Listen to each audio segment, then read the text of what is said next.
I recently made a video talking about the cable pushdown and all of the benefits that exercise has. I want to revisit this topic to discuss a hidden benefit that I didn't discuss in the previous video that arguably is the best reason to do high rep cable pushdowns. And that hidden benefit is the healing effect it has on your elbows. Performing the high rep cable pushdowns before your other tricep movements like your skull crushers and your French presses can literally be a game changer in terms of your elbow longevity.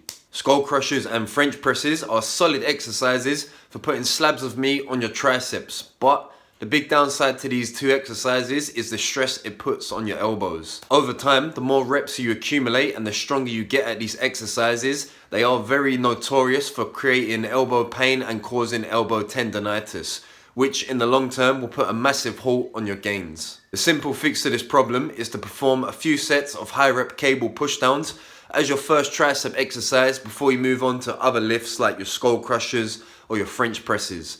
Cable pushdowns are very elbow friendly, I don't know why, but they just are, and adding high reps, so 15 reps and above, has a very good healing effect on your joints because of the increased blood flow. And this is why you should never completely disregard pump training. So I'm coming day and night.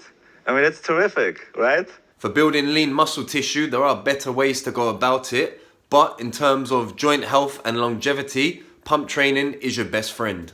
Now you are going to be noticeably weaker on your other tricep movements after a few sets of the high rep cable pushdown, so there are two ways you can approach it. One is to just accept that you're going to be weaker on your other tricep movements and look at your training over the long term.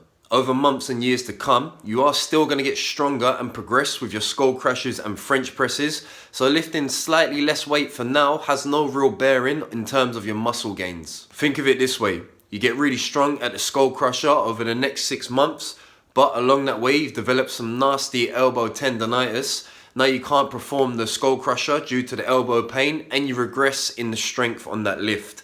And also the elbow pain starts to spill out onto your other tricep and even pressing movements, throwing a big spanner into the mix in terms of your gains. Whereas if you completely avoided this scenario by lubricating your elbows with high rep pushdowns as your first tricep exercise for every session, you lift less weight on your skull crushers for now, but you progress successfully for 12 months pain-free, and eventually you surpass the numbers on the skull crusher that you would have got in the other scenario when you stalled out about 6 months. Basically, you've made more gains.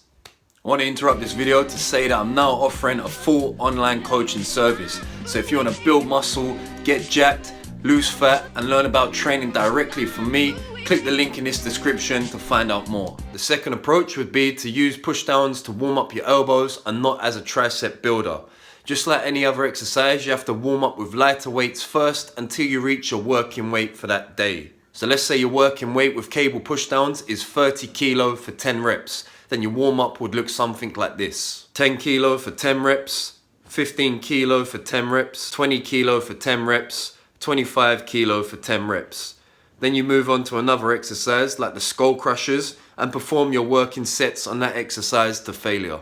Approaching it this way will make sure that your elbows are maximally warmed up and they have a lot of blood flow running through them with minimal tricep fatigue, so spillover and your strength on the skull crushers and French presses won't be affected too much. Personally, I like the first option better, but regardless of that, both approaches are good. And if you want to add another layer of bulletproofing to your elbows, then throw in some high rep band pushdowns. So on your off days, perform sets of 50 to 100 reps of band pushdowns at a very fast speed, and this is going to strengthen the connective tissue in your elbows due to something called Overspeed eccentrics. Overspeed eccentrics basically means because the elastic properties of the band, it's going to force the speed of the eccentric part of the lift to go a lot faster than just relying on gravity.